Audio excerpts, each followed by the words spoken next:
Hello, कैसे हैं आप सब। मैं आपका मेंटर और आप देख रहे हैं लर्निंग विदाउट रूल्स का एक नया और फ्रेश सेशन।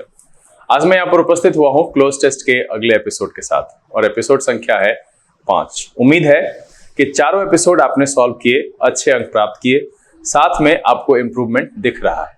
ये प्रीवियस ईयर का जो सोल्यूशन मैं आपके सामने रख रहा हूँ, ये स्टेप बाय स्टेप आपको उस लेवल तक ले जाएगा जहां आज के एग्जामिनेशन में क्वेश्चन पूछा जाता है। तो इसलिए जरूरी है, आप सुपर बिगनर्स हैं, इंटरमीडिएट हैं या एडवांस हैं, अगर आप 10 में 10 ले आते हैं, हर टेस्ट में आपका जो मार्क्स है वो फिक्स है कि उतना आना है, तब आपको फिर इस सेशन को बनाने की कोई जरूरत नहीं है। लेकिन अगर आपके अंक में कहीं भी गड़बड़ी हो रही है, वो 8 है, 7 है, 6 है, तो मतलब है कि अभ्यास की और जरूरत है। इसलिए वीडियो में शुरू से अंत तक बने रहिए, बनाइए। अगर कोई दुविधा हो तो कमेंट में लिख करके मुझे बताइए, बिल्कुल उसका जवाब लेकर के हम उपस्थित होंगे। सेशन को शुरू करेंगे, लेकिन उससे पहले जो लोग इस चैनल पर नए हैं और वैसे पुराने लोग जिन्होंने अब तक चैनल को सब्सक्राइब नहीं किया है, प्लीज सब्सक्राइब कर लीजिए। बेल आइकन प्रेस करने के बाद नोटिफिकेशन को ऑल पर रखना नहीं भूलेगा। लाइक और शेयर करने में कंजूसी नहीं कीजिएगा। साथ में मैंने पहले ही कहा है कि मन में कोई दुविधा हो, कुछ पूछना हो, लगे कि कुछ ऑप्शन में गड़बड़ी हुई आपके हिसाब से, तो कमेंट में लिखिए, उसका जवाब लेकर के जरूर उपस्थित होंगे। चले सेशन की शुरुआत करते हैं।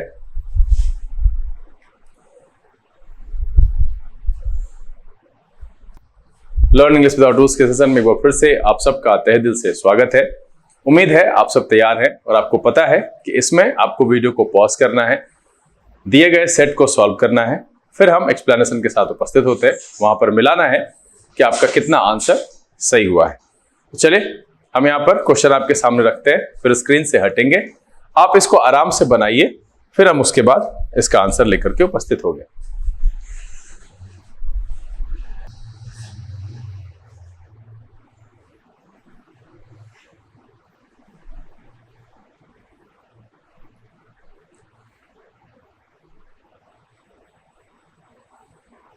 चलिए, उम्मीद है आपने इसको सॉल्व कर लिया होगा और बड़ी ही आसानी से सॉल्व किया होगा, क्योंकि जो सेट है 10 क्वेश्चन का, ये बहुत छोटा रहता है। चूंकि प्रीवियस ईयर है और मैं एक एक करके आपके सामने रख रहा हूं, आपके मन में ये बिल्कुल नहीं आना चाहिए कि सर कैसा सवाल है, बहुत इजी है। ये तब आ सकता है और ये लाने का हक तब आपको बनता है जब आपके 10 आउट ऑफ 10 आ रहे हो और हर एक सेट में आ रहा हो। अब तक के चारों में आया हो और अभी भी आप 10 आउट ऑफ 10 लाते हो। अगर 1-2 भी गड़बड़ हो रहा है तो फिर से मैं कहूंगा कि इतने आसान में अगर 2 गड़बड़ हो रहा है तो सोचिए लेवल बढ़ेगा तो क्या होगा। इसीलिए शांति से, धैर्य के साथ बनाइए और सीखने की कोशिश कीजिए और ये देखिए कि शब्दों का चुनाव किस परिस्थिति में बदल रहा है और कैसे कौन सा शब्द रखा जा रहा है। चलिए, आपको पता ही है कि जो सॉल्व करने का तरीका है हम उसी तरीके से करेंगे। तो हम यहां पर ढूंढेंगे फुल स्टॉप। कह रहा है pythons are non venomous snakes found in damp places और रॉकी लेजेस नियर मॉसेस और इन डेंस डैश। यहां पर एक फुल स्टॉप है। तो मेरा जो पहला सवाल बनता है वो बन रहा है 1 नंबर, 2 नंबर और 3 नंबर एक साथ में। चलिए अगला देखते हैं। कह रहा they are considered to be the most primitive dash the living snakes dash they retain the traces of hind limbs of a dash era in the form of dash horny claw-like spurs which are present either side of dash anus। दूसरा तो काफी लंबा है भाई, इसमें क्या आ गया, 4 आ गया, 5 आ गया, 6 आ गया, 7 आ गया, 8 आ गया और 9वां भी आ गया। और इसमें जो तीसरा सवाल है उसमें 10 अकेला है ना। मतलब है मेरे पास यहां पर कुल मिलाकर के फिलर्स के 3 सवाल, जिसमें एक मल्टीपल है, एक ट्रिपल फिलर और एक सिंगल फिलर। ठीक है, तो अगर आप चाहो जैसे भी सॉल्व करो, हम एक एक करके देखते हैं। Pythons are non venomous snakes found dash. तो सबसे पहले पाइथन, ये बहुत बड़ा होता है, तो स्मॉल, टाइनी एंड क्यूट का कोई मतलब ही नहीं है। यहां सीधा सीधा है, डी नंबर ऑप्शन होगा, ह्यूज नॉन वेनेमस, जिसमें जहर नहीं होता है। Snake found dash in damp places, ठीक है, और रॉकी लेजेस नियर मासेस और इन डेंस डैश। पहला है फाउंड, रेयरली, ओकेजनली, हार्डली, इस तीनों का एक ही जैसा मीनिंग है।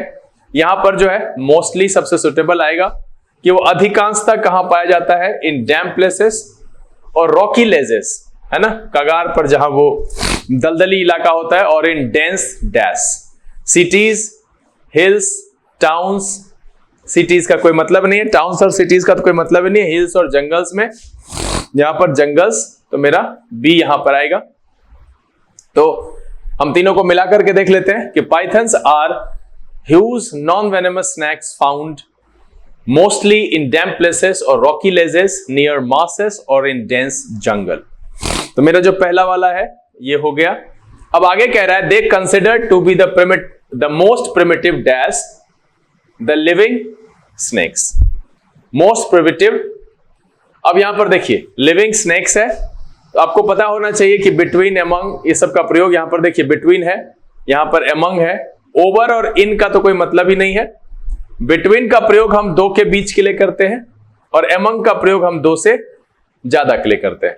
तो चूंकि यहां पर स्नेक्स दिया हुआ है तो क्या होना चाहिए, अमंग, और अमंग यहां पर नंबर है सी, है ना। Primitive among the living snakes, जीवित जितने भी सांप हैं उनके बीच में इनको सबसे प्रिमिटिव माना जाता है, पुराने समय का माना जाता है, ठीक है। Dash they retain the traces of hind limbs of a dash era in the form dash horny claw like spurs. और स्पर्स मतलब पंजा की तरह जो वो होता है ना, उसमें वो ट्रेसेस पाए जाते हैं अभी भी हाइंड लिम्स पर, वो पंजे जैसे आकृति। तो ये पुराने जो डेवलप प्रिमिटिव स्नेक्स थे उसमें पाए जाते थे। तो यहां पर देखिए क्या कह रहा है कि डैश दे रिटेन, अब ये कारण है एंड बिकॉज, क्योंकि, क्यों माना जाता है, तो आगे दिया हुआ है कि बिकॉज दे रिटेन। यहां पर सबसे बढ़िया है क्यों माना जाता है, या एंड से कोई मतलब नहीं है, बट से कोई मतलब नहीं है, और सो से कोई मतलब नहीं है। पीछे दिया हुआ है कि they are considered to be the most primitive among the living snakes। सबसे प्रिमिटिव माना जाता है क्योंकि they retain the traces of hind limbs of a dash era। ठीक है, अब यहां पर देखिए कि यहां इसका हो जाएगा because, तो 5वें नंबर में आ जाएगा बी। ठीक है, अब चलिए हम कुछ वर्ड है वो देख लेते हैं। पहला था मार्स, दलदल या कछार वाले प्रदेश को कहते हैं। हाइंड का मतलब होता है पिछला, जो हाइंड लिम्स यहां पर है मैंने बता दिया। और उसका देखिए बायगॉन, बायगॉन का मतलब होता है बहुत समय पहले बीता हुआ, विगत। तो यहां लेटेस्ट, प्रेजेंट और रिसेंट, ये तीनों एक ही जैसा है। अगर आप एलिमिनेट करते तो ये एलिमिनेट कर देते, और यहां पर बायगॉन 6 नंबर में आ जाएगा ए ऑप्शन। क्या है कि hind limbs of a bygone era, मतलब जो बीत गया है उस एरा का जो हाइंड लिम्स है उसके ट्रेसेस दिखते हैं in the form of dash horny claw like spurs. अब आगे देखिए क्या है, आगे क्या है, इन, फोर, ऑन और of, in the form of, है ना। यहां पर क्या हो जाएगा, ऑफ लगना चाहिए। यहां देखिए बिल्कुल इसका डी, इसमें इन द फॉर्म ऑन नहीं है, इन द फॉर्म फोर से कोई मतलब नहीं है, इन द फॉर्म इन नहीं होगा, इन द फॉर्म ऑफ, तो 7 का नंबर हो जाएगा डी। हॉर्नी क्लॉ लाइक स्पर्स, स्पर का मतलब देखिए प्रेरित करना। अब यहां पर जो स्पर का मतलब प्रेरित करना, तो वो ऐसी चीज नाउन के तौर पर जो जीवों को प्रेरित करे, आगे बढ़ाने वाले, पंजे जैसी आकृति, तो वो कह सकते हैं निकला हुआ उभार जैसा आकृति जो प्रेरित करता हो जीव को आगे बढ़ने के लिए, है ना, उसमें मदद करता हो, उसके लिए स्पर का यहां पर स्पर्स का यूज हुआ है। Which are present dash either side of dash. ठीक है, तो 8 नंबर में over, above, on, on either side होना चाहिए यहां पर। ठीक है, इन नहीं होगा, ऑन, उस पर, एबव से कोई मतलब नहीं है, ओवर से कोई मतलब नहीं है। यहां पर क्या हो जाएगा 8 नंबर में सी, ऑन आइदर साइड ऑफ। और आपको पता है कि शरीर के अंगों के साथ हम द का प्रयोग यहां पर करेंगे, तो यहां पर क्या हो जाएगा 9 में ए ऑफ द एनस। तो मेरा ये वाला भी समाप्त हो गया। हम एक बार पढ़ करके देख लेते हैं। कह रहा है कि they are considered to be the most primitive among the living snakes because they retain the traces of hind limbs of a dash era of a bygone era in the form of horny claw-like spurs which are present on either side of the anus।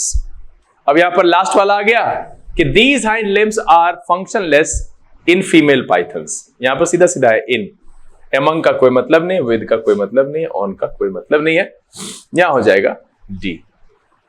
तो देखिए सबका जवाब यहां पर आ चुका है, मेरा पूरा सॉल्व हो गया, बहुत आसान है। आप यहां से इन शब्द को नोट कर सकते हैं।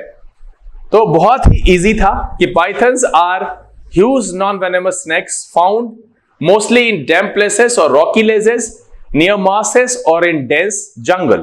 They are considered to be the most primitive among the living snakes because they retain the traces of hind limbs of a bygone era in the form of horny claw-like spurs, which are present on either side of the anus. These hind limbs are functionless in female pythons. उम्मीद है बहुत ही आसान, मुझे लगता है कि पीछे जितना आया है उसमें सबसे आसान यही था और आपने यहां पर 10 में 10 अंक प्राप्त किए हैं। तो सबसे पहले अपने द्वारा प्राप्त किए गए अंक नीचे कमेंट में लिख करके मुझे बताइए। अगर अब भी इसको बनाने में कोई परेशानी हो रही है तो आपकी जो परेशानी है वो आप मुझे शेयर कीजिए। हम कोशिश करेंगे कि इसका आसान से आसान तरीका ढूंढ करके आप तक लाए ताकि आप भी 10 में 10 और जितना अधिकतम अच्छा अंक हो 8, 7, 9, मैं तो चाहूंगा कि 10 में 10 आए, उतना ला सकें और क्लोज टेस्ट पर बेहतर पकड़ बना सके। बहरहाल उम्मीद तो यह है कि यह वीडियो आपको पसंद आया। अगर ये वीडियो अच्छा लगा आप इसको लाइक कर दीजिए। अब तक चैनल सब्सक्राइब नहीं किया है तो प्लीज सब्सक्राइब कर लीजिए। बेल आइकन प्रेस करके नोटिफिकेशन को ऑल पर रखना नहीं भूलिएगा। समय यहां से विदा लेने का, बहुत जल्द इस तरह के वीडियोस के साथ फिर आपके सामने उपस्थित होंगे। तब तक के लिए आप घर में रहिए, अपना और अपने परिवारजनों का ख्याल रखिए, खुश रहिए, मस्त रहिए, लेकिन पढ़ते लिखते जरूर रहिएगा। लर्न इंग्लिश विदाउट रूल्स से this is BK Singh signing off. Keep reading, keep practising. Thank you, God bless you.